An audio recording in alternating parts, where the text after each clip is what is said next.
अस्सलामु अलैकुम व रहमतुल्लाहि व बरकातुहू। जहाँ भी ऐसी गैदरिंग होती है और सुबह से बच्चों को बिठाया जाता है दोपहर तक और 8-10 स्पीकर्स आते हैं और सलाम करते हैं और वापस में जवाब चाहते हैं पूरे एनर्जी के साथ में, और जो कि आसान नहीं है।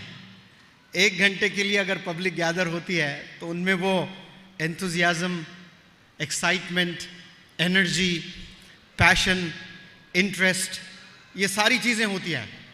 लेकिन बड़ी अच्छी बात है कि माशाल्लाह, when I had a talk with Yasin Saab a couple of days ago, he was telling me that students will be invited in the morning around 8 o'clock and the program will last until 1 or 2 in the afternoon. आसान नहीं है कि सुबह से आप लोग बैठे हुए हैं, अभी 12 बज चुके हैं और 12 बजे भी आप लोग माशाल्लाह इतने बड़ी तादाद में आप लोग हॉल में बैठे हुए मैं देख सकता हूं, और शायद जितने लोग यहां बैठे हैं और उससे ज़ायद लोगों को मैंने बाहर भी देखा है माशाल्लाह। इससे ये मालूम होता है मुझे सिर्फ उडुपी में नहीं, हिंदुस्तान के 22 स्टेट्स में, about 22 states, I've been to 22 states and I've conducted workshops over there. मैं जहाँ भी जाता हूँ ऑडिटोरियम में जितने लोग होते हैं उससे 2-3 गुना ज़्यादा लोग बाहर होते हैं, और ओपन ग्राउंड में जब मैं कोई लेक्चर्स देता हूँ तो कहीं 10, कहीं 15, कहीं 20, कहीं 25,000 लोग, नौजवान बच्चे बच्चियाँ इकट्ठा होते हैं। और वो मैं उसको मेरा अचीवमेंट नहीं समझता हूँ, बल्कि ऑर्गेनाइजेशंस जितने भी इंडिया में हैं वो ऑर्गेनाइजेशंस को मैं मैसेज देना चाहता हूँ उडुपी के इस प्लेटफॉर्म से कि नौजवान बच्चे बच्चियाँ प्यासे हैं, कुछ करना चाहते हैं, डायरेक्शन की तलाश में हैं, इंकरेजमेंट की ज़रूरत है, मोटिवेशन की ज़रूरत है, पुश की ज़रूरत है, एक्नॉलेजमेंट की ज़रूरत है। उन्हें ये चीज़ें अगर मिल जाएं तो वो फिर हवा में उड़ेंगे, ज़मीन पर नहीं चलेंगे, बुलंदियों को छुएंगे इंशाअल्लाह। और वो एक्नॉलेजमेंट, वो अवार्ड्स, वो रिवॉर्ड्स, वो इंकरेजमेंट, वो मोटिवेशन वो तलाश कर रहे हैं।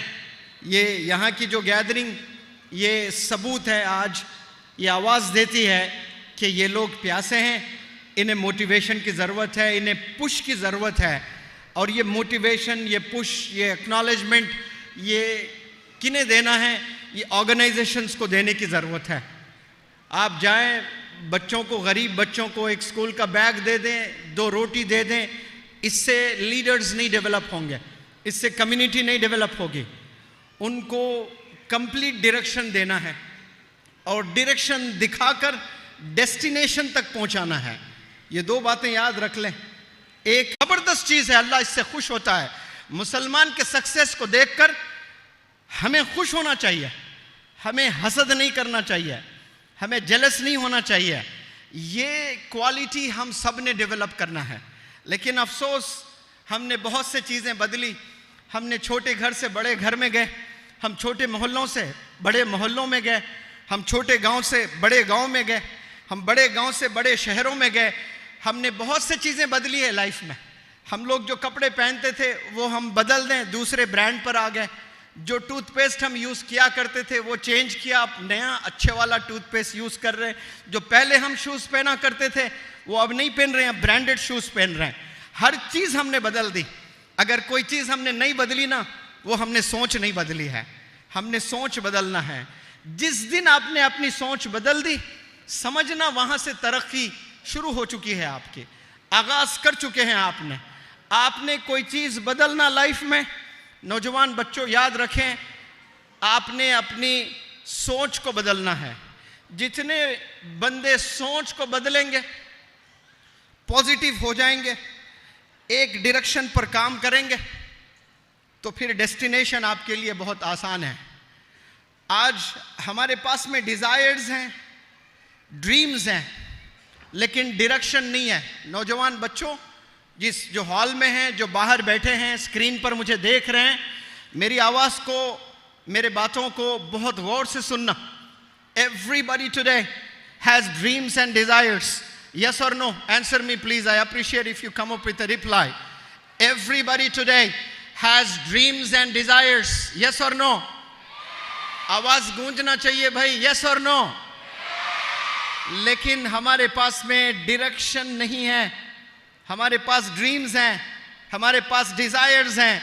अगर कोई चीज हमारे पास नहीं है तो वो क्या नहीं है? डायरेक्शन नहीं है।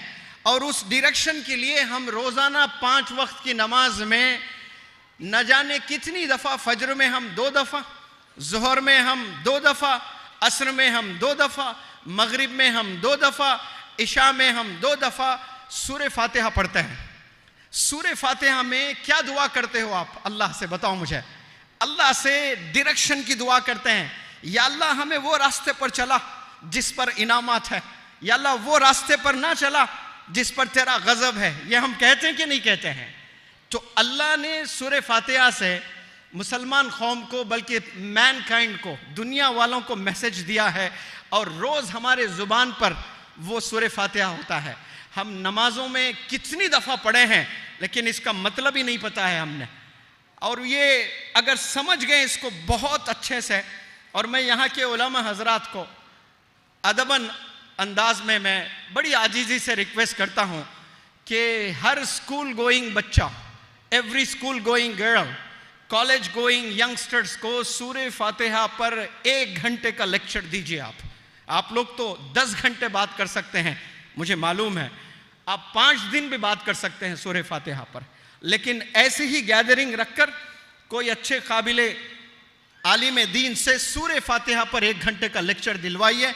डायरेक्शन पर बात होती है, और डायरेक्शन अगर आपका सही है, अब डायरेक्शन पर जब आप निकलते हो तो आपको जाना होता है एक पॉइंट पर, उस पॉइंट को डेस्टिनेशन कहते हैं। 4D आप लोग के पास में आए हैं अभी तक।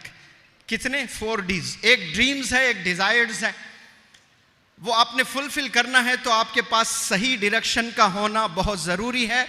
और डायरेक्शन पे आपको डेस्टिनेशन भी मालूम होना चाहिए कि मेरा डेस्टिनेशन क्या है। अल्लाह ने बताया कि आपका डेस्टिनेशन जन्नत है, तो जन्नत तक जाने के लिए हमने क्या क्या चीज़ें करना है। जन्नत के जाने के लिए पूरी ज़िंदगी आपने मस्जिद में बैठकर नमाजें और तस्बीह घुमाते हुए नहीं बैठना। अल्लाह ने ऐसा नहीं कहा, बहुत और मज़ीद चीज़ें आपने करना है।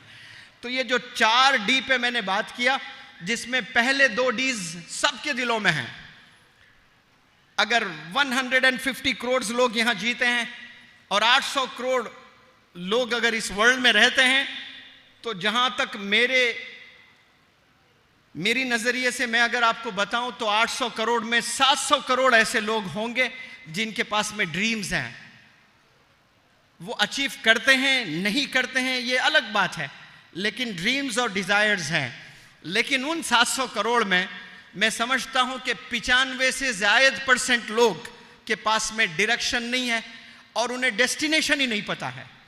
अब जिनके पास में डायरेक्शन भी है, डेस्टिनेशन भी मालूम है, लेकिन बीच में बहुत से डिस्टर्बेंसेस आएंगे, आपको बहुत से डिसअपॉइंटमेंट्स आपको फेस करना पड़ेगा, बहुत से डिस्ट्रैक्शंस आएंगे आपको। तो ये जो डिसअपॉइंटमेंट, डिस्ट्रैक्शंस, डिस्टर्बेंसेस ये जो आएंगे ना, ये आपको डिविएशंस आएंगे, आप डिविएट हो जाओगे। यानी डायरेक्शन, डेस्टिनेशन, आप इधर हट रहे, गलत रास्ते पर जा रहे हैं। तो मेरा जो आज लेक्चर है, मैंने तो मेरे पूरे ज़िंदगी में आज तक, मेरा रब जानता है, एक भी मैंने प्रिपेयर्ड स्पीच नहीं दी। यहाँ आने तक भी मुझे नहीं मालूम कि मैं आज क्या बात करने वाला हूँ। मेरे ज़िंदगी में कभी मैंने प्रिपेयर्ड टॉक नहीं दिया। अल्लाह ने बस डायरेक्शन करके डाल दिया, तो मैं डायरेक्शन पर अभी आपको लेक्चर दे रहा हूँ। तो वैसे नहीं कि इस पर मैंने कभी बात किया नहीं, माजी में मैंने क्लास में बहुत लेक्चर्स दिए हैं इस पर, लेकिन बहुत क्लियर आपको मैं समझाने की कोशिश करता हूँ कि ड्रीम्स एंड डिज़ायर्स को आपने अकम्प्लिश करना है, फुलफिल करना है, तो डायरेक्शन की ज़रूरत है। और डेस्टिनेशन तक आप जाओगे तो बीच में रुकावटें कितने आएंगी, देखो आपको क्या क्या आएंगी बीच में। आपको डिफ़िकल्टीज़ आएंगी, आपको जैसे डिफ़िकल्टीज़ आ जाती हैं 50% वहीं गिव अप कर देते हैं नौजवान बच्चे, और जो भी ड्रीम्स रखते हैं, विजन रखते हैं, बड़ा काम करने की जुर्रत करते हैं, जैसे डिफ़िकल्टी आ गई इमीडिएटली गिव अप करते हैं। अब जब कोई मुसीबत आन पड़ती है, जब कोई परेशानी आती है ना, कहते हैं कि when problems come they come with bag and baggages. एक प्रॉब्लम नहीं आता, उसके पीछे problems and after problems, problems after problems. तो आधी कौम डिफिकल्टी आते ही गिव अप करती है, ये सोचकर कि ये मुसीबत अल्लाह ने मुझ पर ही क्यों डाली है।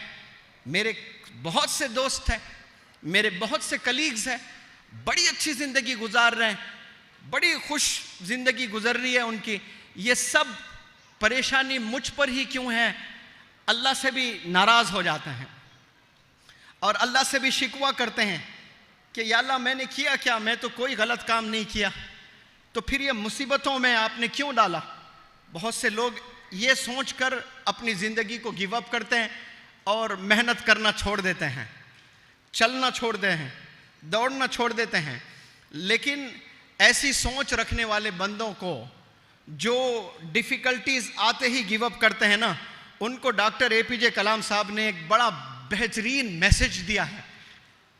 डॉक्टर APJ कलाम साहब कह रहे हैं कि डिफ़िकल्टीज़ दरअसल अल्लाह की तरफ से तोहफे हैं, गिफ्ट्स हैं। अल्लाह आपको उभारना चाहता है, संवारना चाहता है, बनाना चाहता है, चमकाना चाहता है।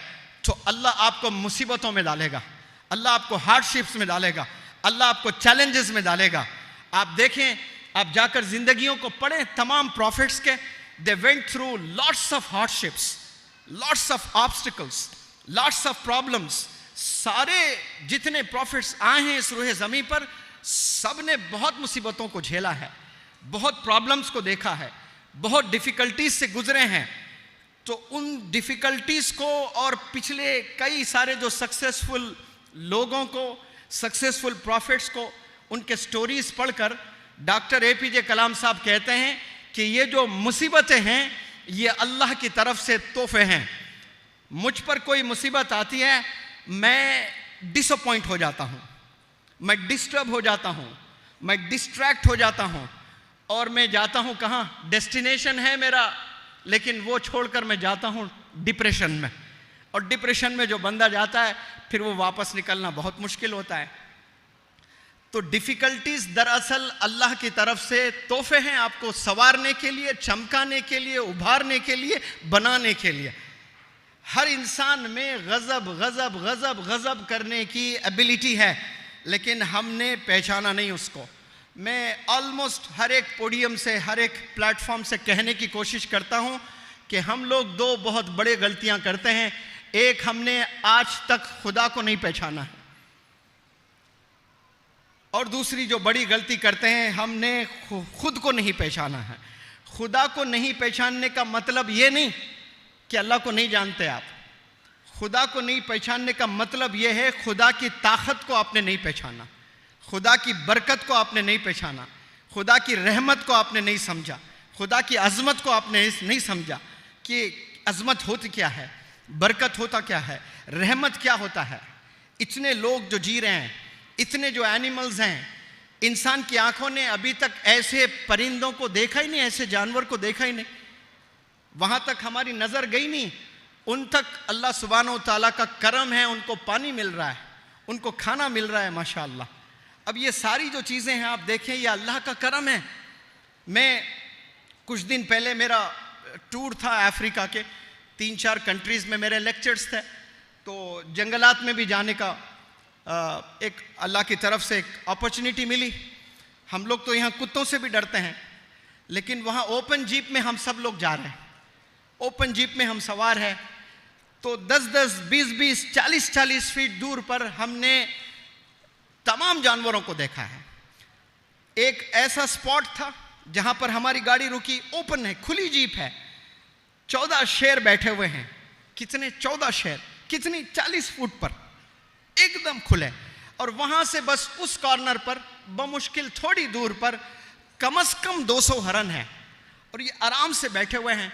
मेरे साथ में मौलाना हुज़ैफ़ा वस्तानवी साहब भी थे। मैंने उनसे पूछा कि मौलाना ये क्या माजरा है, 14 शेर बैठे हुए हैं और 200-300 हरन हैं वहाँ पर 100-200 मीटर पर, और ये लोग कुछ नहीं कर रहे हैं। हम तो समझते थे कि हरन दिखते ही शेर कूद जाता है उस पर। तो इतनी प्यारी बात देखिए, उलमा हजरात कैसे समझाते हैं चीज़ों को। तो उलमा हजरात ने बल्कि आलिम दीन मौलाना हुज़ैफ़ा साहब ने क्या प्यारे अंदाज में उसी जीप में मुझे जवाब दिए हैं कि सर जी, ये जो जानवरों की आप बात कर रहे हो ना, ये हम इंसानों से बहुत अच्छे हैं आजकल। इनको जब भूख लगती है, जितना खाना होता है ना, उतना खाने के बाद दूसरे एनिमल्स को हर्ट नहीं करते हैं, परेशान नहीं करते हैं। आज इंसान को कुछ पैसा मिलता है, उससे खुश नहीं है, उसको और चाहिए, उसको और चाहिए, उसको और चाहिए। हम में हिरिस है, हम में लालच है। हम कल का भी जमा कर स्टॉक रखते हैं, हम 10 दिन का भी जमा कर रखते हैं, हम आने वाले खानदान पोतों को भी हम प्रॉपर्टी जमा कर उनके नाम पर लिख कर जाते हैं। वो लोग नेक्स्ट वक्त के खाने की फिक्र नहीं करते हैं। अल्लाह पर इतना यकीन है कि एक वक्त का खाना मिल जाए तो उन्हें यकीन है कि दूसरे वक्त का भी रब उनको देगा। लेकिन हम में वो यकीन नहीं है कि रात में हमें खाना मिलेगा। ये यकीन हमें नहीं है अल्लाह पर। अल्लाह को हम लोग ज़रूर जानते हैं, लेकिन अल्लाह की ताकत को, अल्लाह की रहमत पर वो यकीन हम में डेवलप नहीं है। उस यकीन को हमने डेवलप करना है। ये अल्लाह को पहचान है। असल पहचान ये है, अल्लाह की अज़मत को पहचानना है, अल्लाह की बरकत को पहचानना है, अल्लाह की रहमत को पहचानना है, और सबसे बड़ी चीज़ अल्लाह की ताकत को पहचानना है।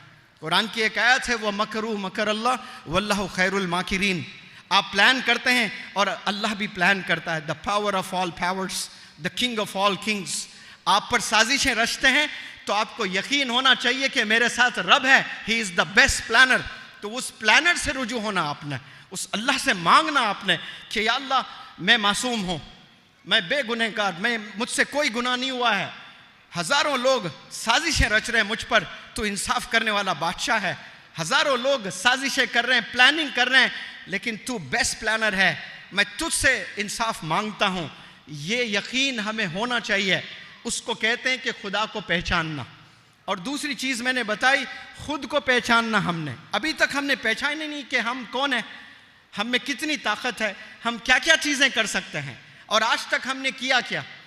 जो बंदे 10th में 90%, 95% ले आते हैं, 12th में 95% ले आते हैं, 12th के बाद नीट एग्ज़ाम होता है, नीट क्रैक करते हैं, जिसमें आपको ऑल इंडिया में आपने टॉप किया है, IAS आप एग्ज़ाम लिखते हो, क्रैक करते हो, अगर IAS में आप टॉप 10 में आपका नाम आ गया पूरे, और वो मुसलमान बच्चा अगर निकल गया, हिंदुस्तान के जितने ऑर्गेनाइजेशंस हैं वो सारे ऑर्गेनाइजेशंस जश्न करते हैं, हमारी एक कौम का बच्चा IAS के टॉप 10 रैंकर्स में उसका नाम दर्ज हुआ है।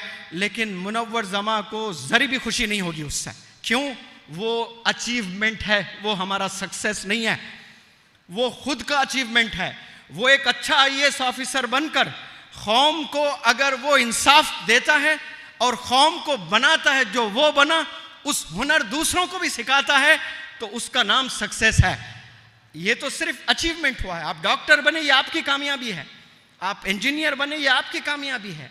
आप IAS ऑफिसर बने और गवर्नमेंट की ही सुने जा रहे हो, आप कौम की जरी भी आपको फिक्र नहीं है, तो आपने सिर्फ अचीव किया, आप कामयाब नहीं है। लेकिन जब आपने टॉप किया था, पूरा देश जश्न किया था, ये सोचकर ये बड़ी कामयाबी है मुस्लिम कम्युनिटी की। नहीं नहीं नहीं, हमने अचीवमेंट और सक्सेस को समझने की कोशिश करना। सक्सेस किसको कहते हैं? जिससे अल्लाह राजी होता है। सक्सेस वो है जिससे कौम को फायदा पहुंचता है, जिससे कौम को इंस्पिरेशन मिलता है, जो कौम के लिए अपनी जिंदगी वक्फ कर देता है, वो असल सक्सेस है। वरना अचीवमेंट्स तो बहुत है, तो 10th में आप पास होकर 12th में आप 95 ले आकर आप कोई बहुत बड़ा काम नहीं किए हैं, और भी बहुत जहां बाकी है, आपने बहुत करना है लाइफ में। बहरहाल एक डिफ़िकल्टी पर मैं बात कर रहा था। जब कोई मुसीबत आती है, आधे लोग कौम के वहीं उनके पस्त हो जाते हैं, वहीं गिव अप करते हैं। लेकिन हम में कुछ करने का हुनर छुपा है, वो हमने आज तक नहीं पहचाना है। वो डॉक्टर APJ कलाम साहब ने बताया है कि difficulties in your life do not come to destroy you. ये जो डिफ़िकल्टीज़ है, ये आपको तबाह करने के लिए नहीं आती हैं। Difficulties in your life do not come to destroy you, but to help you, आपको मदद करने आते हैं। कोई यकीन ही नहीं रखेगा कि मदद करने के लिए मुसीबत आ रही है, यह तो अजीब है। But to help you discover your hidden potential, आप में एक गजब करने का हुनर है लेकिन छुपा है, उसमें कई पर्दे हैं, डर वाले लेयर्स हैं, उसे आपने निकालना है। गजब काम कर सकते हैं आपने। तो जब जब आपको चैलेंजेस आते हैं लाइफ में, मुसीबतें आते हैं, सबसे पहला थॉट आपको क्या आना चाहिए कि ये आजमाइश अल्लाह की तरफ से है और अल्लाह मुझे बड़ा बनाना चाहता है। अब यहाँ यंगस्टर्स बैठे हैं, उनको अगर मैं बताऊं कि आप या उडुपी का एक नौजवान इंडिया के लिए क्रिकेट खेलता है और फाइनल मैच खेल रहा है वर्ल्ड कप का, और इंडिया फॉर एग्जांपल ऑस्ट्रेलिया से मैच चल रहा है और ऑस्ट्रेलिया को हमने 70 रन्स पे ऑल आउट कर दिया और उडुपी का लड़का ओपन बैटिंग कर रहा है और वो जाकर 30 रन वो मारा, उसके साथ और एक कोई बैट्समैन है वो भी 30-35 रन मारे और इंडिया जीत गई। आपने इतिहास नहीं रचा क्योंकि आपका टारगेट अचीवेबल था, बहुत आसान था। आप खेल शुरू करने से पहले पूरे दुनिया को पता चल गया कि भाई ये तो मैच जीतने वाले हैं।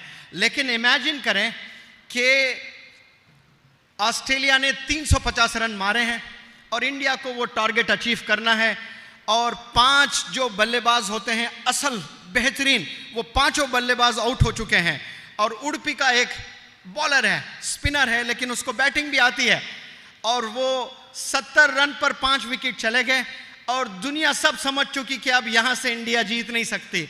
और एक उडुपी का नौजवान बच्चा वो 70 रन से लेकर 350 तक वो खेलकर अगर इंडिया को जिताता है तो ओवरनाइट स्टार बन जाता है वो।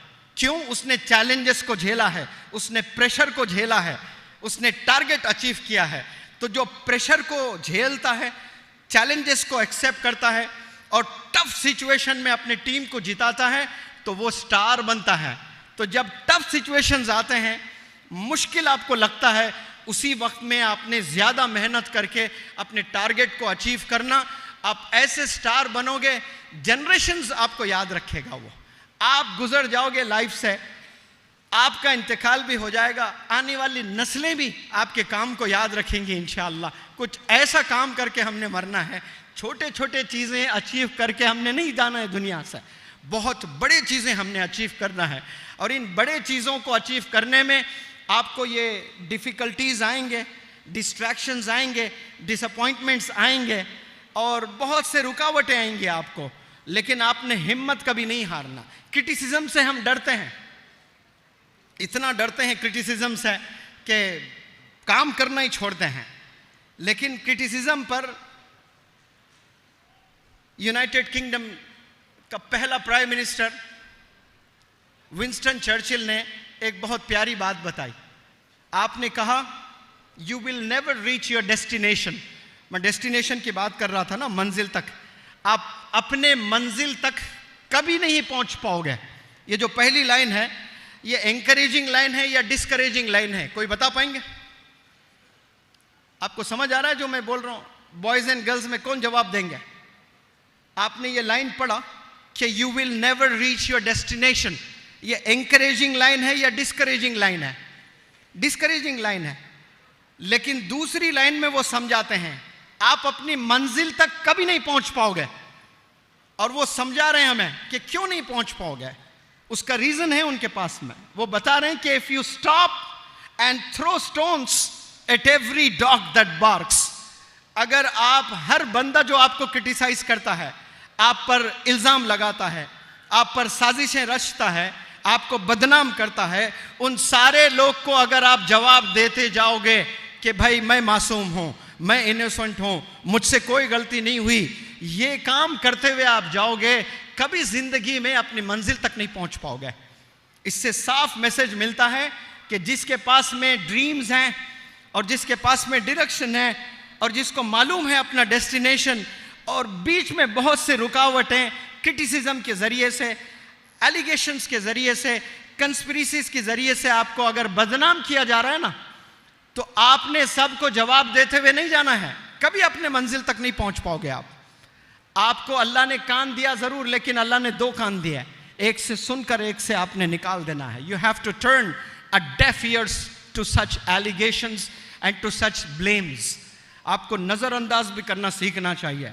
इसका मतलब आपने फोकस्ड रहना है अपनी लाइफ में, और जो बंदे फोकस्ड रहते हैं वही कामयाब होते हैं.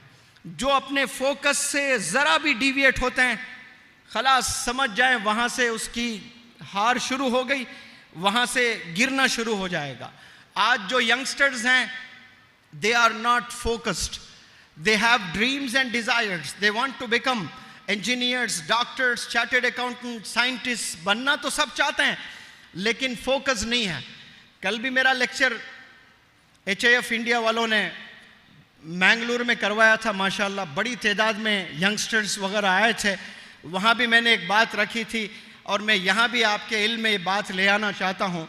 विराट कोहली जब क्रिकेट खेलता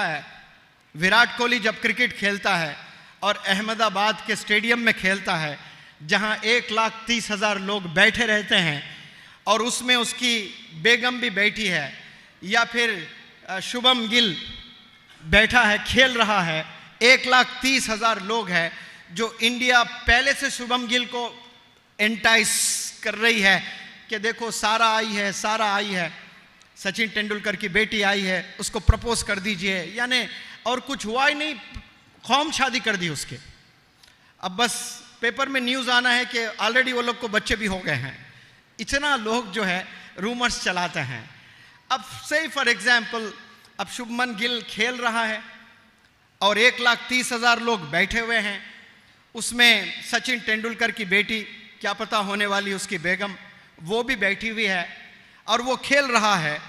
तो वो शुभमन गिल की नज़र किस पर होनी चाहिए भाई? उसकी होने वाली बेगम, जिसको गर्लफ्रेंड बोलते हैं दुनिया वाले, गर्लफ्रेंड पर होनी चाहिए नज़र, या बॉलर्स के उंगलियों पर होनी चाहिए? बताएं मुझे. एक बैट्समैन क्रिकेट खेलता है तो उसकी नज़र किस पर होनी चाहिए? बॉलर पर होनी चाहिए, बॉलर के हाथ पर होनी चाहिए, बॉलर के उंगलियों पर होनी चाहिए. बॉलर कौन सा बॉल डाल रहा है? बाउंसर फेंक रहा है, यॉर्कर डाल रहा है, इन स्विंग कर रहा है, आउट स्विंग कर रहा है, या स्लोअर वन डाल रहा है? ये उंगलियों के हरकतों को देखने की जरूरत पड़ती है. इतना फोकस्ड है. तो 1,30,000 कोई गाने गा रहा है, कोई नाच रहा है, कोई पुंगियां बजा रहा है, कोई शोर शराबा है. ये गाने, ये नाच, ये शोर शराबा वो क्रिकेटर्स को 1% भी डिस्टर्ब नहीं कर पा रहा है. हालांकि आप पढ़ाई कर रहे हो और 200-300 लोग चिल्ला रहे हैं, नाच रहे हैं, तो आपको क्या लगेगा? आई एम फीलिंग डिस्टर्ब बोलोगे आप. लेकिन वहां उनको डिस्टर्बेंस नहीं हो रहा है. क्यों? Because they are totally focused. अपना 100% बस नजर अपनी सिर्फ वो बॉलर की उंगलियों की हरकत पर है. वो 1,30,000 जो बैठे हुए हैं, या शुभमन गिल खेल रहा है तो उसकी गर्लफ्रेंड पर नजर नहीं है. अब उसकी नजर अगर गर्लफ्रेंड पे गई तो कुछ सेकंड के बाद उसके विकेट्स गिर जाएंगे, वो आउट हो जाएगा. आज यही स्कूल्स में हो रहा है, आज यही कॉलेज में हो रहा है. आप घर में जाकर किताब खोलते हो तो आपकी नज़र किस पर होनी चाहिए? आपकी नज़र किताबों पर होनी चाहिए. लेकिन 2 मिनट नहीं होता है, आपकी नज़र फ़ोन पर जाती. आप फ़ोन लेते हो, फिर एक मैसेज करते हो, फिर फ़ोन रखते हो, फिर किताब खोलते हो, फिर पढ़ाई करते हो, फिर किताब बंद करते हो, फिर इंस्टाग्राम में जाते हो. क्या विराट कोहली ने अगर कभी सेंचुरी लगाई है तो ग्राउंड में मोबाइल पर चैटिंग करते हुए विराट कोहली को देखा आपने, जिसके 30 मिलियन है? रोनाल्डो को फुटबॉल खेलते हुए आपने देखा, जिसके पता नहीं कितने 200-400 मिलियन फॉलोअर्स हैं इंस्टाग्राम पे, मुझे एग्जैक्ट नंबर नहीं पता. कभी ग्राउंड में वो चैटिंग करते हुए नजर आया आपको? नजर नहीं आएगा आपको. क्यों? They remain focused, they know their goals. उन्हें पता क्यों उस वक्त उन्हें क्या करना है. और जब आप किताब लेकर बैठते हो और आपको मालूम नहीं है कि आपने आधा घंटा क्या करना है, आप 1 घंटा किताब लेकर बैठ रहे हो ना, तो उस 1 घंटा टोटल फोकस कैसे करना? जैसे क्रिकेटर्स करते हैं, जैसा अंपायर करता है. अंपायर से ज्यादा फोकस्ड मैंने किसी को नहीं देखा. 3.5 घंटे 4 घंटे अंपायर को ऐसा खड़े होते हुए आप देखेंगे ना, तो उसकी नजर पहले देखना है कि बॉलर नो बॉल डाल रहा है कि नहीं डाल रहा है, वाइड है कि नहीं है, LBW है कि नहीं है, बैट को टच होकर बॉल गया कि नहीं गया. इतने चीजों पर नजर एक बार नहीं. अगर 50 ओवर की एम्पायरिंग कर रहा है, उसमें 25 ओवर का टर्न उसका है, तो 300 में 150 दफा इतना फोकस्ड होना होता है उसको। फिर दूसरी इनिंग होती है, फिर 25 ओवर, यानी टोटल 50 ओवर करता है वो। 300 दफा 5-5 चीजों पर नजर होती है उसकी। हम लोग क्या 60 सेकंड्स ऐसा फोकस कर सकते हैं पढ़ते हुए? बहुत कम बच्चे करते हैं ऐसा। तो फोकस की बेहद जरूरी है। अगर आप फोकस्ड नहीं हैं, खलास, फिर आप अपने डेस्टिनेशन तक नहीं जा सकते। आप अपने ड्रीम्स, डिजायर्स को फुलफिल आप नहीं कर सकते हैं। A dog running after 2 bones will get neither. आपके हाथ में किताब भी है और वो किताब के बिल्कुल बराबर में फोन भी रखा हुआ है, तो समझ जाएं आप डिस्ट्रैक्टेड हैं। मैं आपके सामने खड़े होकर के बात कर रहा हूं, मेरे पतलून में, मेरे शर्ट में मेरा मोबाइल फोन नहीं है। या साजिद भाई की गाड़ी में आया हूं, एप्पल के वन ऑफ द ओनर्स है, मैंने उनके हाथ में फ़ोन दिया कि भाई ये फ़ोन को आप अपने गाड़ी में रख दीजिए मेरा, क्योंकि मैं जब स्टूडेंट्स को एड्रेस करता हूं, मैं डिस्ट्रैक्शंस पसंद नहीं करता हूं। मेरा जब वर्कशॉप होता है, 1 महीने का वर्कशॉप होता है, सुबह से शाम तक, सुबह 9 बजे लेक्चर शुरू करता हूं, शाम के 5 बजे तक पढ़ाता हूं। सुबह से 9 से 5 बजे तक इंडिया के 150 करोड़ लोग, सारे लोग मुझे कॉल करें, मैं आंसर नहीं करता हूं उनका। क्यों? क्योंकि स्टूडेंट्स मुझे सुनने आए हैं, उनके ड्रीम्स, उनके एक्सपेक्टेशंस, इन्वेस्टमेंट है मेरे पास में, और मैं उन्हें छोड़कर फ़ोन पर बात करते बैठूं तो I am not doing justice to my profession, to my job, to my services. आपको भी ऐसा ही करना है।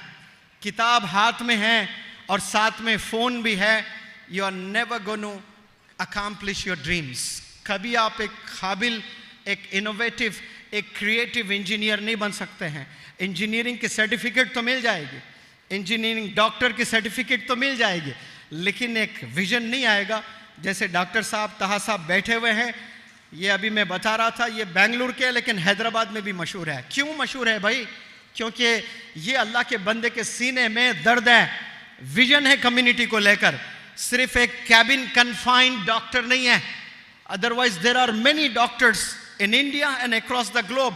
They are cabin confined individuals, but this gentleman is coming out of his cabin and he is giving certain amount of time for the community.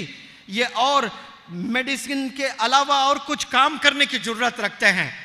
ये vision होना चाहिए। ये कब होगा? आपके हाथ में किताब और आपके हाथ में फोन है तो ये नहीं करने वाले हैं। आप कैबिन कन्फाइंड डॉक्टर बनोगे, आप एक अचीवर बनोगे, कभी आप एक सक्सेसफुल इंडिविजुअल नहीं बनोगे। आप डॉक्टर तो बन सकते हैं, मेहनत करे, पढ़ाई की, रट्टा मारे, लेकिन विजन डेवलप होना है तो सब्जेक्ट के डेप्थ में जाना पड़ेगा आपको। You have to go into the profundity, into the very depth of the subject. जो सब्जेक्ट लेकर आप मास्टर करना चाहते हो, अकाउंट्स में, याद रखें, अगर उड़पी में आप लोग जितने भी बच्चे डॉक्टर्स बनने का ड्रीम रखे हैं, तो डॉक्टर का जिक्र कभी अगर आ जाए ना, तो आज आप लोग आहत कर लें कि 2023 है, 2035 में, 2035 में कोई महफिल सजी है और डॉक्टर का जिक्र निकले तो सबसे पहला मेरा नाम आना चाहिए। एडवोकेट्स का जिक्र निकले तो एडवोकेट्स के टॉप 5 में मेरा नाम होना चाहिए। मैथ टीचर का जिक्र आ जाए तो टॉप मैथ टीचर का जिक्र होना चाहिए, उसमें मेरा नाम आना चाहिए। मैं जब इंग्लिश सीख रहा था, ग्रामर, 28 साल तक मुझे डू डस का फर्क नहीं पता था। गवर्नमेंट जॉब भी मिली थी, वो छोड़कर मैं इंग्लिश सीखने की दीवानगी मुझ में छाई थी। इंग्लिश मैंने 3 साल बहुत मेहनत की, और जब जब मैं सीख रहा था, रुकावटें आती थी। हैदराबाद में सीख रहा होता था और 100 किलोमीटर दूर मेरे अब्बा हुजूर गांव में रहा करते थे।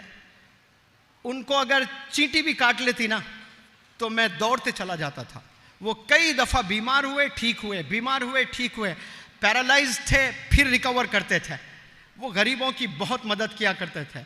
वो क्लिनिक चलाते थे। वहाँ के डॉक्टर्स बोलते थे कि हमारे पास में सारा इल्म है, लेकिन अल्लाह ने आपके हाथ में शिफा अता फरमाया। हालांकि वो फार्मासिस्ट है, कहाँ कहाँ दूर दूर से उनके पास में आते थे, ऐसे हाथ के हड्डियां दिखते थे, 2 महीने में ड्रेसिंग करके ठीक करते थे। औरतें कुछ यहां से लेकर नी तक जल जाता था जिस्म, रोज 3-3 घंटे अपने घर में बिठाकर वो ड्रेसिंग करते थे। जो जल जाते हैं ना, उसमें एक ही तो दवा देना होता है, सिल्वर एक्स ऑइंटमेंट, उस पर लगाते हैं। लेकिन जो हॉस्पिटल में होता है ना, वो गंदी चमड़ी है, उस पर ही फिर क्रीम लगा रहे हैं। दूसरे दिन आ रहे हैं, थोड़ा लेयर निकाले, फिर उस पर इन्फेक्शन होता है। वो बारीक बारीक पर्दे निकाल कर फिर उस पर दवा लगाना, इसके लिए पेशेंस की ज़रूरत है। इतनी दुआएं लें तो रिकवर होते थे। तो मैं बेसिक बैच ज्वाइन किया, और बेसिक जब मैं सीखता था ग्रामर, बीच में अब्बा हुजूर की तबीयत ख़राब होती तो मैं दौड़े चला जाता था। 1 हफ्ते मेरी पूरी क्लासेस चले गए, 1 या 2 टेंसेस चले जाते, मैं वापस आता और फिर क्लास कंटिन्यू करता। मेरे उस्ताद कहते ये बैच हो गई, आप अभी एडवांस में जाइए। तो मैं सर से कहता कि नहीं सर, मैंने अहद किया कि आपके बेसिक का एक भी क्लास में मिस नहीं करूंगा। जब तक कि मैं सारे सेशंस अटेंड नहीं कर लेता, मैं एडवांस में नहीं जाकर बैठूंगा। तो उस्ताद कहते कि भाई आप टॉपर हो इस बैच के, यहाँ जितने बच्चे बैठे हैं उनमें आज से बेहतर कोई नहीं है, आप एडवांस में आइए। मैं जिद करता कि नहीं सर, मैंने अहद किया, मैं फिर से करूंगा बेसिक। ऐसा मैंने बेसिक बैच 3-3 महीने के मैंने 3 बैचेस किए। फिर मैंने एडवांस बैच किया, उसमें अब्बा हुजूर की तबीयत ख़राब होती तो एडवांस मैंने 2 दफ़ा किया, फिर एडवांस प्लस किया। उस वक्त में मैं अल्लाह से शिकवे किया करता था कि या अल्लाह, मैं इतनी मेहनत करता हूँ, तू देखता नहीं मुझे, और कितना जज्बा है मुझ में, और मेरे सब क्लासमेट्स रोज़ाना क्लास को आ रहे हैं और मेरे 1-1 हफ्ता सेशंस मिस हो रहे हैं क्योंकि मेरे अब्बा हुजूर बीमार हो रहे हैं और मैं जा रहा हूँ वहाँ खिदमत कर रहा हूँ। लेकिन आज मुझे पता चल रहा है कि वो अब्बा हुजूर की खिदमत जो मैं किया करता था ना, उसकी वजह से अल्लाह ने मुझे पूरे इंडिया में रोशन किया है। कोने कोने में जाकर आज मैं पढ़ा रहा हूँ, सब लोग मुझे जान रहे हैं। ये मुझे अंग्रेजी के 12 टेंसेस की वजह से नहीं जान रहे हैं, जो मैंने खिदमत की है ना वालिदैन की, मेरे अब्बा हुजूर की।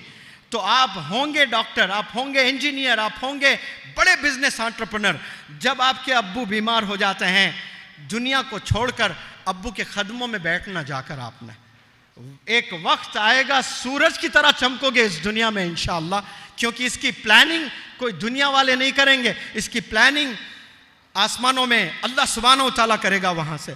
और वो जो प्लान करता है, पूरी दुनिया इकट्ठा हो जाए उसको फेल करने की, वो प्लानिंग कोई रोक नहीं सकता। तो वालिदैन की दुआओं के बगैर आप अपने डेस्टिनेशन तक कभी भी नहीं पहुंच सकते। मैं डी की बात कर रहा हूं तो डी में एक दुआ भी है। ड्रीम्स हैं, डिजायर्स हैं, डायरेक्शन है, डेस्टिनेशन है, उसमें दुआ begins with the letter D. आप वालिदैन के दुआओं के बगैर, वालिदैन के दुआओं के बगैर, वालिदैन की दुआओं के बगैर आप बड़े इंसान नहीं बन सकते इस दुनिया में। आपको वालिदैन की दुआएं लेनी है। और ये कौन? रमजान का महीना, महीनों का सरदार, दिनों का सरदार जुमा, और फिर एंजल्स, फरिश्तों के सरदार जिब्रील अलैहिस्सलाम, प्रॉफिट्स के सरदार आप सल्लल्लाहु अलैहि वसल्लम, और मेंबर पर आप तशरीफ फरमा है। और जिब्रील अलैहिस्सलाम ये कौन है? ये एंजल्स, ये फरिश्तों के सरदार है। और वो दुआ कर रहे हैं, बल्कि काइंड ऑफ बद्दुआ है। वो कह रहे हैं कि तुम में से अगर किसी ने वालिदैन को पाया और उनकी खिदमत नहीं की या उनको आपने परेशान कर रखा है, तो लानत है ऐसी शख्स पर। वालिदैन को पाया और अपनी मग़फ़िरत नहीं करवा लिया आपने, उनकी खिदमत नहीं किया आपने, लानत ऐसे शख्स पर। तो आमीन बोलने वाले कौन? आप सल्लल्लाहु अलैहि वसल्लम। तुम में से कोई रमज़ान के महीने को पा लिया है और अपनी मग़फ़िरत नहीं करवाया आपने, लानत है ऐसी शख्स पर। तो आमीन कौन कह रहे हैं? आप सल्लल्लाहु अलैहि वसल्लम। तुम में से कोई मोहम्मद का नाम सुना और सल्लल्लाहु अलैहि वसल्लम नहीं कहा, बर्बाद है वो शख्स। तो आमीन कौन कह रहे हैं? आप सल्लल्लाहु अलैहि वसल्लम। बताओ दुआ करने वाली ज़ात जिब्रील अलैहिस्सलाम, और बताओ आमीन कहने वाले कौन? आप सल्लल्लाहु अलैहि वसल्लम। तो फिर आप कामयाब हो सकते हो, मंजिल तक जा सकते हो वालिदैन के दुआओं के बिना, उन्हें खुश किए बिना। अगर अल्लाह कह रहा है आपके वालिदैन अगर आपसे नाराज हैं तो फिर मैं भी नाराज हूं, और वालिद को नाराज करके, अम्मी को नाराज करके आप इस दुनिया के अच्छे इंसान, बड़े इंसान, कामयाब इंसान आप नहीं बन सकते हैं। तो याद रख लें, जो आप बनना चाहते हो, जितना उड़ना चाहते हो, बड़े ख्वाब अपने सीने में पाल रखे आपने, लेकिन याद रखें वालिदैन की दुआएं लेकर वहां तक पहुंचना इंशाअल्लाह। और अल्लाह से दुआ करना, या अल्लाह मेरे सर पर मेरे वालिदैन का साया तादेर कायम फरमा, उन्हें लंबी जिंदगी आता फरमा, ताकि वो मेरे कामयाबी को अपनी आंखों से देखें। ये गुफ्तगू करना शुरू करें अपने अल्लाह से आप लोग। लेकिन नौजवान, आज मैं पूरे तजुर्बे के साथ कहता हूं, 10 पेरेंट्स को अगर कोई जाकर पूछता है ना, उसमें 7 पेरेंट्स अपने बच्चों को लेकर आज परेशान है। एक वो भी दिन था जो आप हॉस्पिटल में पैदा हुए थे, जश्न कर रहा था वालिद आपका, पैसे नहीं थे लेकिन पैसे कहीं से इकट्ठा करके मिठाई घर ले आया था, दावत अपने रिश्तेदारों को दिया था, खुशी का कोई ठिकाना नहीं था। ऐसे जज्बात थे आपके अब्बा हुजूर के कि गोया आपके अब्बू ने पूरे दुनिया को पा लिया था। एक लड़की पैदा हुई, अल्लाह की रहमत मेरे घर आई है, पागल हो गया खुशी से। और वही लड़की 16-17 साल की उम्र में जब पहुंचती है, अजीब लोगों के साथ रिश्ता कायम करके मजहब से दूर हो जाती है और जाकर अजीब घरों में अपनी जिंदगी गुजारने लगती है। कैसी मन्नतें आपके वालिद की थी, कितनी मेहनत आपके अम्मी अब्बू ने आप पर किया, कितना इन्वेस्ट आपको किया। एक लड़का आपको एक गिफ्ट दिया, पागल हो गए आप। तो आपके अब्बू ने आपको कितने गिफ्ट दिए हैं। मैं कल भी कह रहा था मैंगलोर में, अगर विराट कोहली अपने बैट पर साइन करके अपना पर्सनल बैट आपको गिफ्ट देता है ना, आप पागल हो जाओगे। पूरी दुनिया को सोशल मीडिया के जरिए से बताने लगोगे आप कि देखो विराट कोहली ने मुझे गिफ्ट दिया है। तो फिर अब्बू ने जो गिफ्ट दिया है उसका कभी आपने चर्चा किया है? अब्बू के पास पैसे नहीं थे, अब्बू ने जो आपको आपकी जिंदगी में पेन दिया था, जो पहला पेन अब्बू ने आपको गिफ्ट दिया था, अब्बू के जेब में पैसे नहीं थे, अब्बू ने इकट्ठा किए पैसे और एक पेयर ऑफ शूज आपको दिलाए स्कूल जाने के लिए। और वो जो शूज आपने पहने हैं, वो जो यूनिफॉर्म आपने पहना है, जो अब्बू ने आपको बुक्स दिए हैं, स्कूल का बैग दिए हैं, यूनिफॉर्म दिए हैं, हाथ में पेन दिए हैं, शूज पहनाकर आपको स्कूल भेजे हैं, वो गिफ्ट्स, उसका कोई चर्चा ही नहीं है। विराट कोहली एक बैग दे दें, एक ऑटोग्राफ दे दें, उसको फ्रेम कर कर लगा रहे हो आप। मिलियन बिलियन टाइम्स बिगर है वो वालिद का जो पेन आपको हाथ में मिला ना, आपको दुनिया की कोई चीज कोई लाकर आपको आईफोन दे दे, पागल हो जाओगे आप। वो आईफोन की कोई वैल्यू नहीं है जो आपके अब्बू ने आपके हाथ में पेन थामा था। वरना ऐसे भी कई पेरेंट्स हैं जो हाथ में आज बर्तन थामते हैं कि जाओ भीख मांगो, हाथ में झाड़ू देते हैं कि जाओ झाड़ू लगाओ।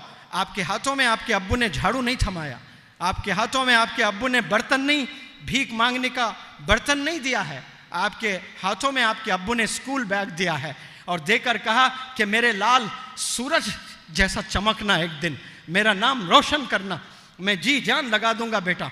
लेकिन बदनाम कर रहे हैं आज हम लोग सोशल मीडिया पर, इतना एडिक्शन, इलीगल अफेयर्स में हम लोग मुब्तला और वालिदैन को जिंदा हम लोग मार रहे हैं।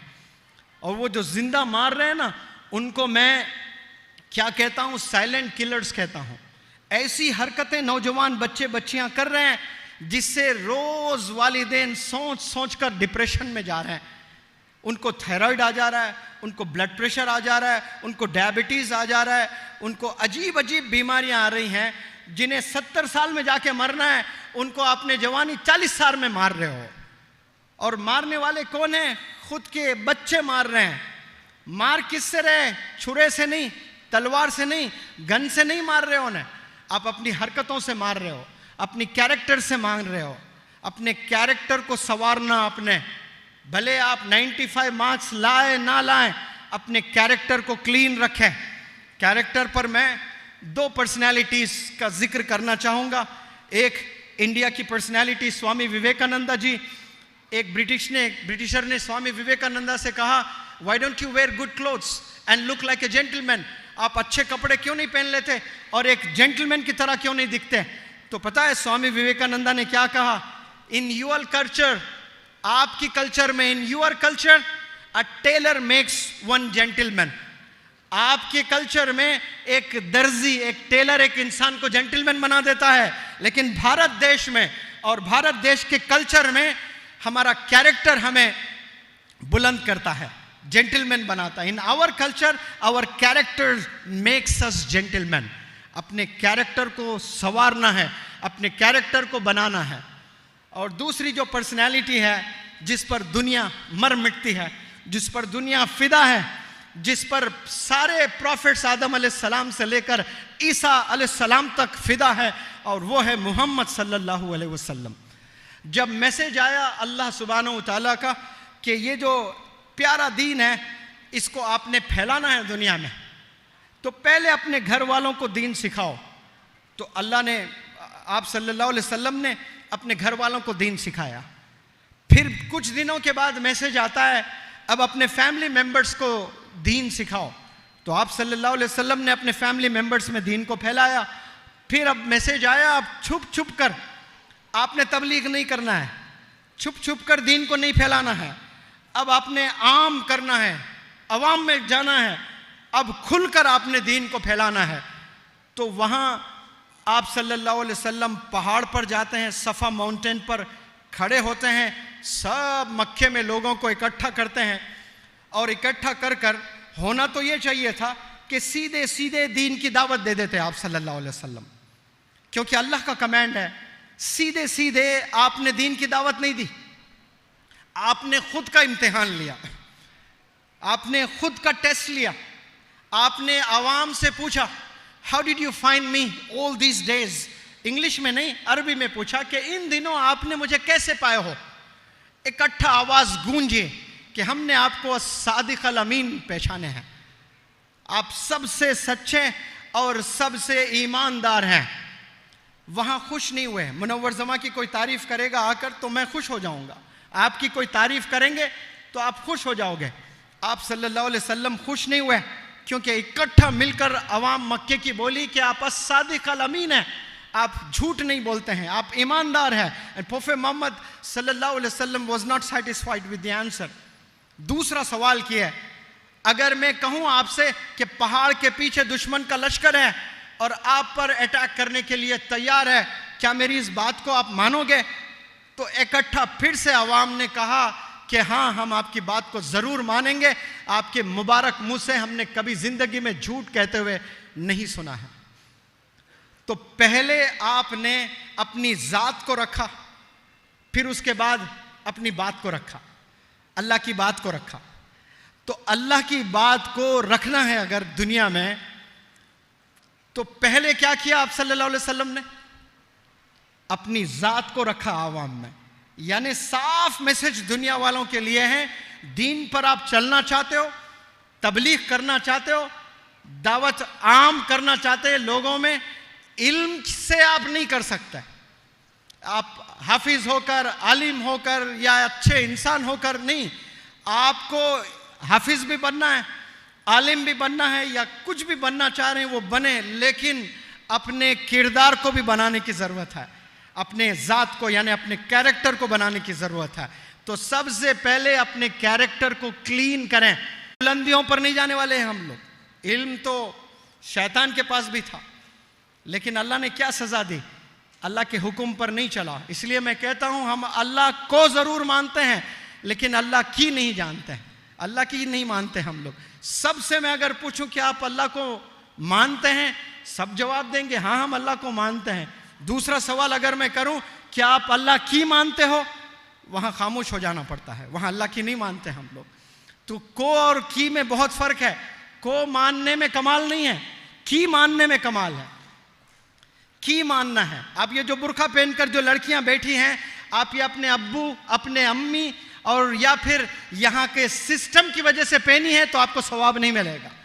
ये अल्लाह का कमांड है, ये अल्लाह ने कुरान के ज़रिए से ये हम पर ज़रूरी किया है, उसकी वजह से मैं पहन रही हूँ। ज़िंदगी भर आपको नेकियां मिलती रहेगी, सिर्फ सोच में बदलाव आने की ज़रूरत है। माशरे की वजह से इस मोहल्ले में सारे उलमा रहते हैं, इसलिए आप बुर्का पहन कर आप जा रही हैं गलियों में, और दूसरे शहर में जाते आप बुर्का निकाल रही हो, तो फिर आपने अल्लाह के लिए नहीं पहना है भाई बुर्का, आपने वो 10 उलमा के लिए पहन रखा है। तो आपने ये जो बुर्का ओढ़ रही है ना, ये अल्लाह को राज़ी करना है। इसी तरह नौजवान बच्चे, आप अपने घर में अपने अब्बू के साथ आप कभी रोड पर जा रहे हो और सड़क पर इंतहाई बहुत खूबसूरत लड़कियां आपको दिख रही हैं, तो क्या आप बार बार फिराओगे हो और यहाँ खूबसूरत लड़कियां जा रही में अब्बू है, हमने डरना है तो अल्लाह से डरना है, बाद में अपने अब्बू से डरना है। आज हम छुप छुप कर जो गुनाह कर भी आपको बिगाड़ने वाले भी आपके दोस्त ही है। अगर यहाँ पेरेंट्स हैं, उन पेरेंट्स को मेरा मैसेज, आपका अगर एक लड़का है 10वीं जमात में है, 12वीं जमात में है, ग्रेजुएशन कर रहा है, जितने यहाँ अम्मी बैठी हैं, जितने अब्बू यहाँ बैठे हैं, उन तमाम अम्मी और अब्बुओं के लिए मेरा मैसेज है। मुनव्वर जमा के इस मैसेज को उड़पी के तमाम अम्मियों को, तमाम अब्बुओं तक पहुँचा दें। आपके अगर घर में नौजवान बच्चे हैं, नौजवान लड़कियां हैं, तो उनके 2-3 दोस्त भी ज़रूर होंगे। वो 3 दोस्त के नाम सबको जानना ज़रूरी है, क्योंकि वही 3 दोस्त आपके बच्चे के ज़िंदगी को बनाएंगे भी, बर्बाद भी वही करेंगे। They can make you and they can break you as well. आपको बना भी सकते हैं, आपको बिगाड़ भी सकते हैं। इससे क्या मैसेज मिलता है कि कंपनी का सही होना बेहद ज़रूरी है। कंपनी यानी साथ, दोस्ती, किसके साथ आपके बच्चे उठते बैठते हैं, क्योंकि 6 घंटे 8 घंटे अगर ट्यूशन भी जाता है तो गोया दिन के 10 घंटे वो 3 या 5 ही होते हैं बेस्ट फ्रेंड्स। बेस्ट फ्रेंड्स 50 नहीं होते हैं। स्कूल में 40 बच्चे हैं आपके क्लासरूम में, तो वो 40 में 40 आपके दोस्त नहीं है।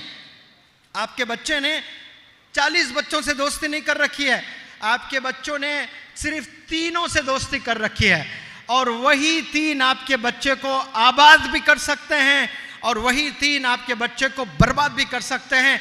हर बाप को मालूम होना चाहिए कि वो जो 3 बच्चे हैं, वो 3 बच्चे क्या रोज़ 5 वक्त नमाज पढ़ते हैं, वो वालिदैन की इज्जत करते हैं। कभी जाकर उनके वालिद से भी पूछें कि are you happy, are you satisfied with your children, उनकी एकेडमिक्स में क्या इंटरेस्ट है, उनके गोल्स क्या है, वो क्या बनना चाहते हैं, वो अपने 24 घंटे को कैसे गुजार रहे हैं। जाकर इमाम साहब से पूछें मस्जिद के कि भाई आपके मोहल्ले में ये बच्चा रहता है, 5 वक्त नमाज पढ़ता है कि नहीं पढ़ता है। इमाम साहब सोचेंगे अरे ये रिश्ते के लिए आए शायद। नहीं, रिश्ते के लिए नहीं आए, वो आए इसलिए कि आपका बच्चा उस बच्चे से दोस्ती कर रखा है। जब हम रिश्ता करते हैं ना, तो हम लोग इंक्वायरी करते हैं। बच्चा जब दोस्ती करता है किसी से, क्या हम इंक्वायरी करते हैं? सही बताएं, हम इंक्वायरी नहीं करते हैं। हमने इंक्वायरी करना है।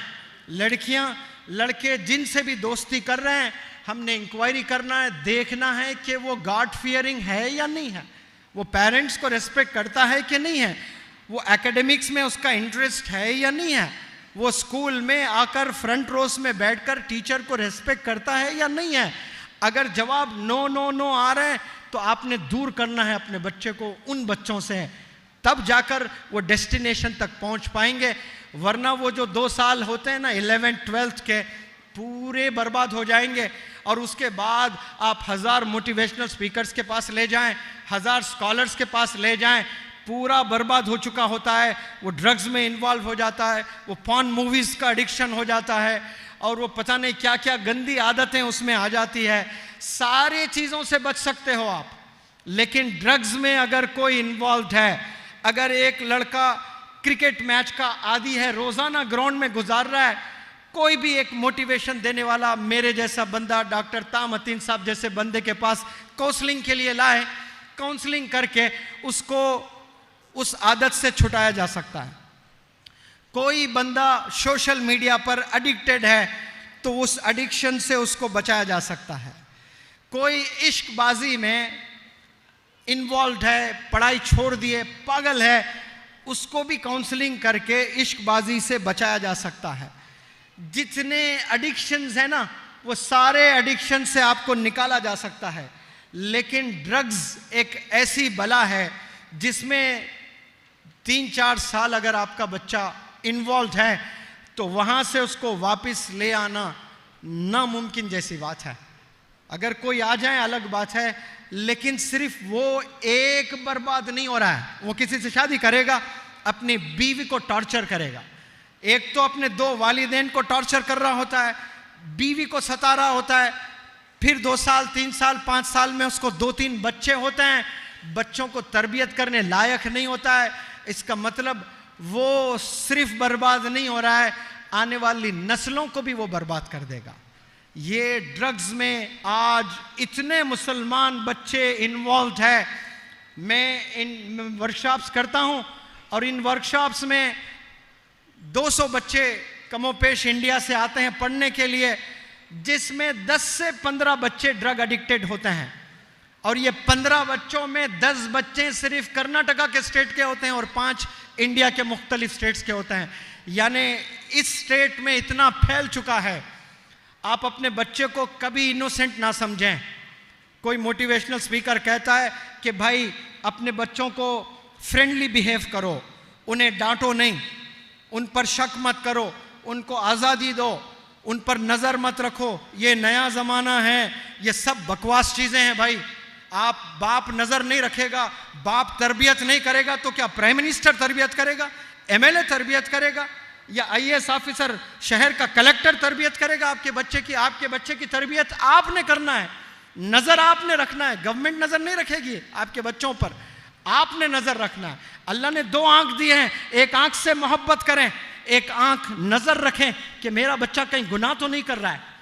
ये बहुत ज़रूरी है, वरना मैंने बर्बाद होते हुए इतने बच्चों को देखा है ड्रग्स में, पूरी ज़िंदगी बर्बाद हो गई है। तो नौजवानों से अपील करता हूँ, ये एक ऐसी बला है जिससे आपके वालिदैन जीते जी मर जाएंगे, और जब आपकी शादी होगी बीवी की ज़िंदगी जहन्नुम बन जाएगी। फिर जो प्यारे प्यारे बच्चे आप पैदा करोगे, उनके कुछ ड्रीम्स होते हैं वो आप फुलफिल करने लायक नहीं रहेंगे। ऐसे बाप नहीं रहेंगे आप। क्यों? अपनी जवानी में हाथों में आपने किताबें थामनी थी, आपने हाथों में सिगरेट पकड़ा, हाथों में आपने ड्रग्स को लिया है।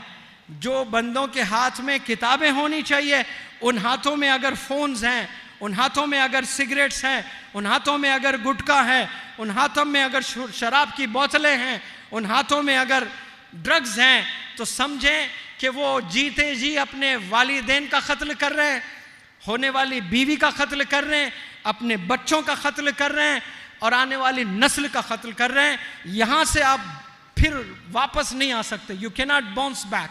It is very important. और ये जिम्मेदारी सिर्फ पेरेंट्स की नहीं है भाई, ये जिम्मेदारी उडुपी के पुलिस वालों की भी है, ये जिम्मेदारी उडुपी के उलमाए दीन की भी है, ये जिम्मेदारी स्कूल के टीचर्स की भी है, ये जिम्मेदारी उडुपी जिला मुस्लिम ओकुट्टा के हम तमाम मेंबर्स की है कि यहाँ का एक भी नौजवान आपने अशूर करना है कि ड्रग्स में कभी इन्वॉल्व नहीं होगा इंशाअल्लाह। आप अहद कर लें आज।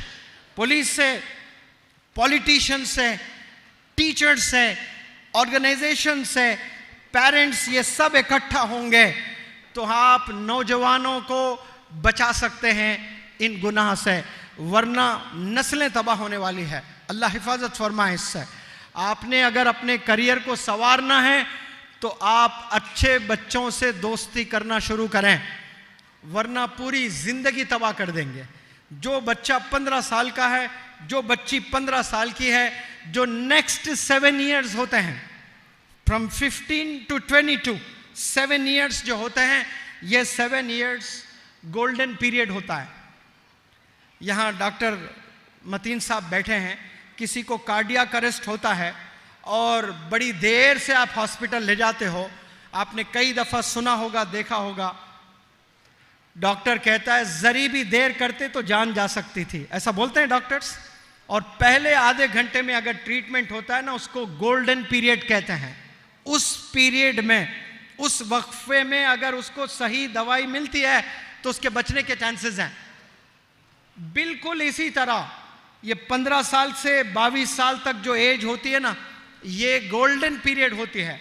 ये करियर को संवारने के लिए होती है, ये इल्म में इजाफा करने की होती है, ये स्किल्स को डेवलप करने की होती है।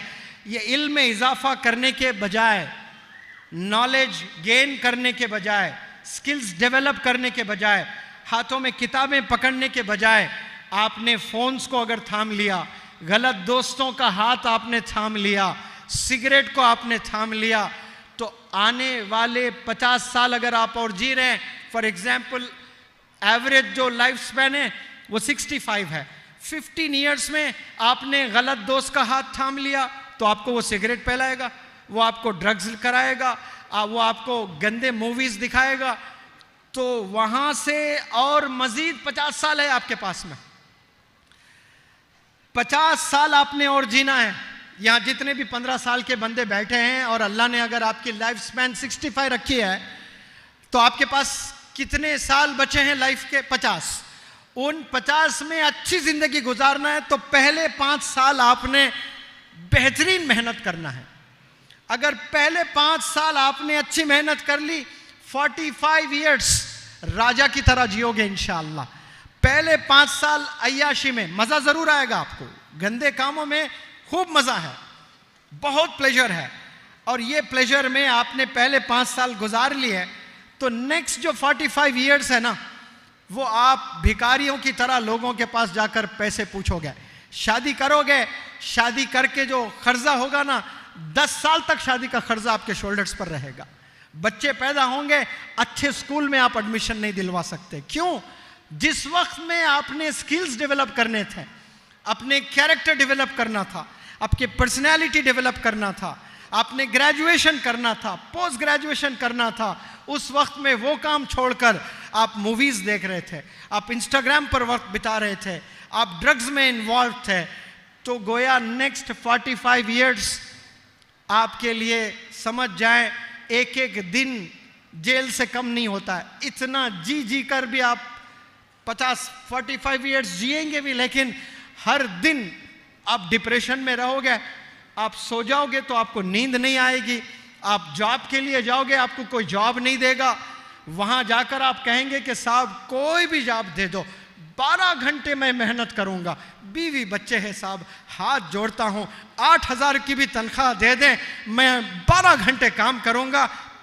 नौजवान बच्चों, आप इस जवानी में 4 घंटे काम करेंगे, वो एक दिन आएगा आपकी सैलरी 8 लाख रुपए होगी।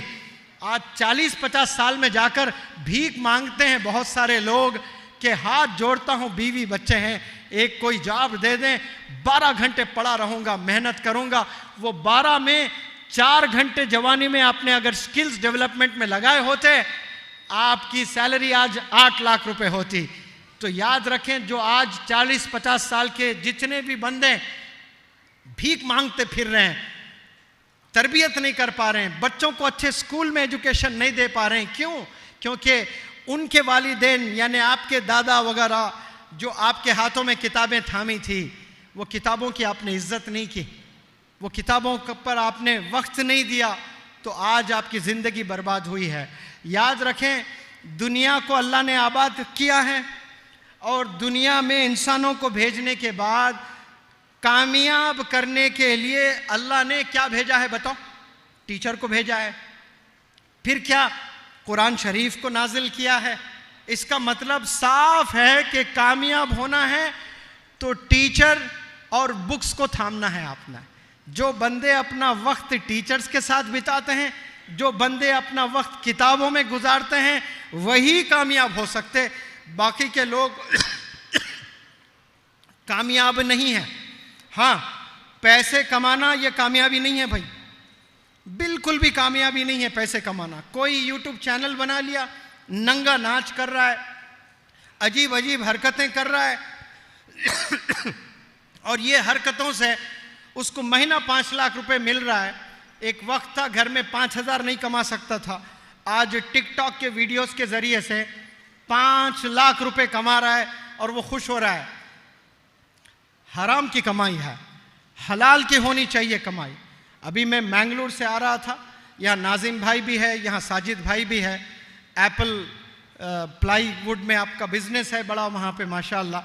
आप अपने अब्बू के बारे में बता रहे थे, तो वो कह रहे थे कि सर मैं जब कॉलेज में था मैं रियल एस्टेट में जाना चाह रहा था पढ़ाई के बाद में, नाजिम भाई बता रहे थे, और ज़मीन खरीदूंगा तो ज़मीन का प्राइस बढ़ जाएगा। तो अब्बू ने मुझे कैबिन में बिठाकर समझाया कि देखो मेरे प्यारे बच्चे, दूध पता है आपको? तो आपने कहा हाँ दूध मालूम है।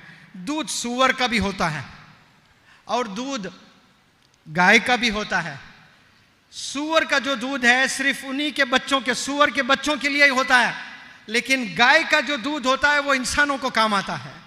वो दूध से दही बनता है, वो दूध से घी बनता है, वो दूध से ना जाने और कितने चीजें बनती हैं और आवाम के फायदे में इस्तेमाल हो रहा है। तो जो भी आप करते हो आवाम का फायदे का सोचना बेटा, खुद के फायदे का ना सोच के मैं जमीन खरीदूंगा आज 1 करोड़ में, 3 साल के बाद वो 10 करोड़ लग जाएंगी, वो आपका फायदा हो रहा है, आवाम का फायदा नहीं हो रहा है।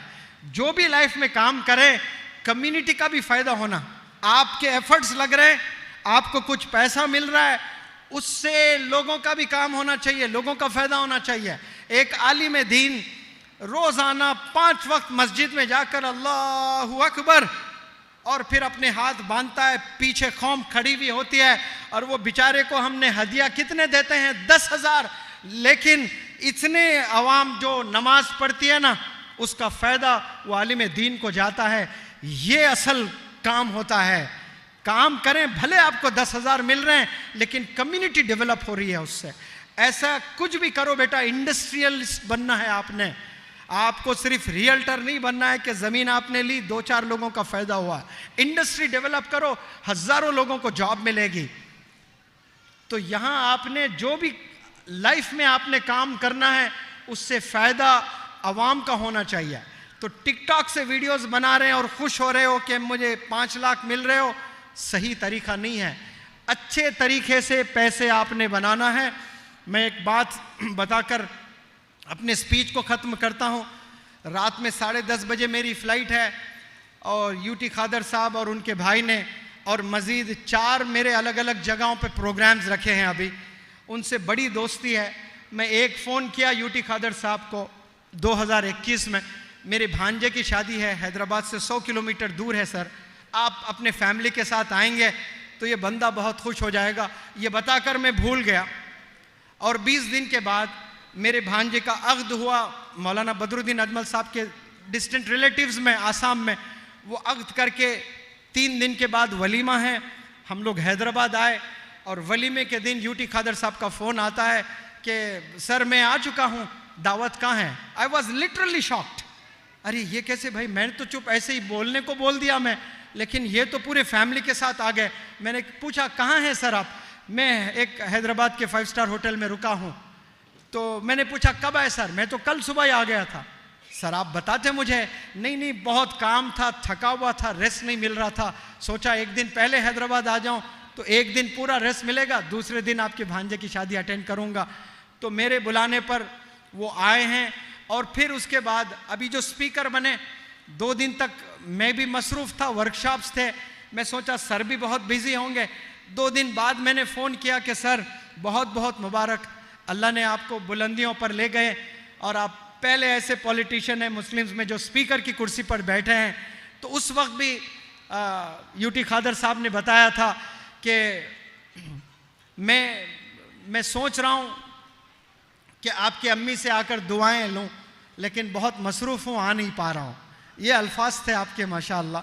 और 2 महीने के बाद मैंने फ़ोन किया फिर ये मैंगलोर और उडुपी का बताने के लिए कि मैं वहाँ पर आ रहा हूँ सर, आप अवेलेबल हैं? तब उन्होंने लिटरली माफ़ी मांगी। आई एम सॉरी ब्रदर, आपकी अम्मी से मिलना है, मुझे दुआएं लेना है, मैं आ नहीं पा रहा हूँ। ये अल्फाज थे। तो उन्होंने 4 प्रोग्राम्स रखे हैं, मैं नो नहीं कह सकता, वरना यहाँ और 1-2 घंटे मैं आपके साथ रहकर मेरे लेक्चर को और मज़ीद आपके इल्म में इजाफ़ा मैं कर सकता, लेकिन और 4 लोग, 4 ऑर्गेनाइजेशंस के मेरे विज़िट है, वहाँ पर जाना है, सबसे मिलना है। ये मेरा पहला विज़िट ज़रूर है उडुपी का, लेकिन इंशाअल्लाह this will not be the last visit. आपने बहुत अच्छा ऑर्गेनाइज किया है माशाल्लाह। बड़े खूबसूरत ऑडिटोरियम में आपने प्रोग्राम रखा। इतनी ही भीड़ मैं बाहर भी देख रहा हूँ और स्क्रीन्स के साथ माशाल्लाह। और मुझे यकीन है ये खूबसूरत जो ऑर्गेनाइजेशन है उडुपी जिला मुस्लिम ओकुटा, इंशाल्लाह ये रेवोल्यूशन ले आएगा, क्योंकि सब लोग एक प्लेटफॉर्म पर आए हैं, जो कि आसान चीज़ नहीं है। अब यहाँ आप लोग इकट्ठा हमेशा होते रहिए, हफ्ते में एक बार या महीने में एक बार विजन डेवलप कीजिए। अच्छे लोग जैसे डॉक्टर साहब जैसे विजनरी लोग हैं वैसे लोग को बुलाएं, पहले विजन डेवलप करें कि नौजवानों को कैसे हम आगे लेकर जा सकते हैं। एक इंग्लिश में बड़ी प्यारी सेइंग है, आप किसी को दावत देते हो, if you feed someone fish you are feeding for a day, उसको आप एक दिन के लिए खाना खिला रहे हो। If you teach someone how to fish you are feeding him for the life. अगर किसी को आप हुनर सिखाते हो गोया आप जिंदगी भर उसको खाना खिला रहे हो। तो मैं ये मुस्लिम ओकुटा से मैं पूछना चाहता हूं कि आप अपनी कौम को एक दिन का खाना खिलाना चाहते हो या फिर जिंदगी भर खाना खिलाना चाहते हो। अगर जिंदगी भर खाना खिलाना चाहते हो तो आप बच्चों को खाना देने के बजाय, राशन देने के बजाय उन्हें इल्म दीजिए, उन्हें स्किल सिखाइए। आपके पास अगर 1 करोड़ रुपए है तो 75 लाख रुपीस आप स्किल डेवलपमेंट और एजुकेशन पर लगाइए, बाकी 25% आप हेल्थ पर लगाएं, आप दूसरी चीज़ों पर लगाएं। क्यों? क्योंकि जब आपका पैसा स्किल डेवलपमेंट पर या एजुकेशन पर होगा, आप एक पूरे फैमिली को स्ट्रेंथन कर रहे हो, पूरी फैमिली इंशाल्लाह कामयाब होगी। मुझे यकीन है आने वाले दिनों में आप ऐसे बहुत प्रोग्राम्स करेंगे और बहुत एक्सपर्ट्स को आप बुलाएंगे, मैथ एक्सपर्ट्स को, साइंस एक्सपर्ट्स को, यूपीएससी के एक्सपर्ट्स को, और पेरेंट्स, जितने औरतें यहाँ पर जमा हुई हैं, जितने पेरेंट्स और यंगस्टर्स जमा हुए हैं, हर एक ऐसे प्रोग्राम ये ऑर्गेनाइजेशन करता है, आपने आना है। ऐसा नहीं कि मुनव्वर जमा सोशल मीडिया पर मशहूर है तो चलो हम भी जाते हैं। ऐसे स्पीकर्स बहुत हैं, मुझसे बेहतर इल्म रखने वाले लाखों लोग हैं जो सोशल मीडिया पर नहीं है। वैसे लोग को कभी ये यहाँ का जो ऑर्गेनाइजेशन प्रोग्राम रखता है तो यहाँ जितने लोग बैठे हैं उससे 2 गुना ज़्यादा इंशाअल्लाह आप लोग को हाज़िरी देना है, तब जाकर हमारी कौमें बनेंगी इंशाअल्लाह। मैं शुक्रिया अदा करता हूँ यासीन साहब का बिलखुसूस, और यासीन साहब से जुड़े तमाम members, trustees, organisations, students, parents, teachers, उलमाए दीन, सबका शुक्रिया अदा करता हूँ कि आप लोगों ने ये प्रोग्राम कंडक्ट किया और बड़ी सब्र के साथ सुबह से अभी तक आप लोग बैठे हैं। और आपसे इल्तिजा करता हूँ नौजवानों से, जो मैंने बातें बताई बहुत और मैं लेक्चर दे सकता हूँ, लेकिन शाम तक सारी चीज़ें भूल जाओगे। कम बोलो और बेहतर बोलो और याद रखें ताकि आपको करना क्या है। मैं समराइज़ करता हूँ मेरी स्पीच को, और समराइज़ करते हुए आपके इल्म में ये चीज़ ले आना चाहता हूँ कि गोल्डन पीरियड से गुज़र रहे हो, अपने करियर को संवारने की उम्र गुज़र रही है आपकी। यहाँ पर आपने पेन हाथ में पकड़ना है, बुक्स हाथ में पकड़ना है। इसके अलावा आपने मोबाइल को थाम लिया, सोशल मीडिया, इंस्टाग्राम पर आप बिजी गुजार रहे हो, तो आप एक बर्बाद नहीं हो रहे हो। आपकी वजह से आपके वालिदैन को ब्लड प्रेशर बढ़ जाएगा, डायबिटीज़ आ जाएगा, थायराइड आ जाएगा।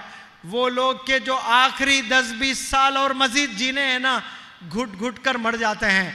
क्या आप अपनी वालिदैन के आखिरी 10-20 साल ऐसे देखना चाहते हो या खुश देखना चाहते हो? नौजवान बच्चों मुझे जवाब दें, आपके वालिदैन के जो आखिरी 10 साल है, किसी के 20 है, किसी के 25 साल है, वो आप खुश देखना चाहते हो या गमज़दा देखना चाहते हो? जवाब दें जोश में आप लोग। Answer me please. बच्चियों से पूछता हूं, आप अपने वालिदैन को खुश देखना चाहते हो या गमज़दा देखना चाहते हो? आवाज नहीं है आप लोग में, जज्बात नहीं है। Don't you love your parents? फिर से सवाल करता हूं, खुश देखना चाहते हो या गमज़दा देखना चाहते हो? नौजवान बच्चों, देखे बच्चियों में कितना दम है, और आप लोग गूंगे पड़े बैठे हैं यहाँ पर। फिर से सवाल आपसे करता हूँ, आप लोग अपने वालिदैन को खुश देखना चाहते हो या गमज़दा देखना चाहते हो? Wonderful, very good. अगर खुश देखना चाहते हैं, स्ट्रैटेजी डेवलप करें, पेन और पेपर ले, लिखें मुझे क्या चीज़ें नहीं करनी चाहिए, मुझे क्या चीज़ें करनी चाहिए, मुझे क्या चीज़ें करने से मेरे वालिदैन गमज़दा रहेंगे, बीमार रहेंगे, परेशान रहेंगे, डिप्रेशन में रहेंगे, और क्या चीज़ें करने से मेरे वालिदैन खुश रहेंगे, प्राउड फील करेंगे, जिसके खुश होने की वजह से आपका रब अल्लाह भी खुश होता है। वो मैं क्या चीज़ें करूं जो वालिदैन खुश हो जाएंगे? वालिदैन से पूछें आप लोग, आपके मोहल्ले के इमाम साहब से, मौलाना से, आलिम दीन से पूछें, मौलाना मैं 5 ऐसे क्या चीज़ करूं जिससे मेरे वालिदैन और मेरे रब राज़ी हो जाए। मेरे 5 कोई चीज़ें बताएं मौलाना, ये जो करने से मेरा रब खुश नहीं होगा, मेरे वालिदैन मज़ीद परेशान रहेंगे, कसम खाता हूं वो 5 चीज़ें आज से मैं नहीं करूंगा।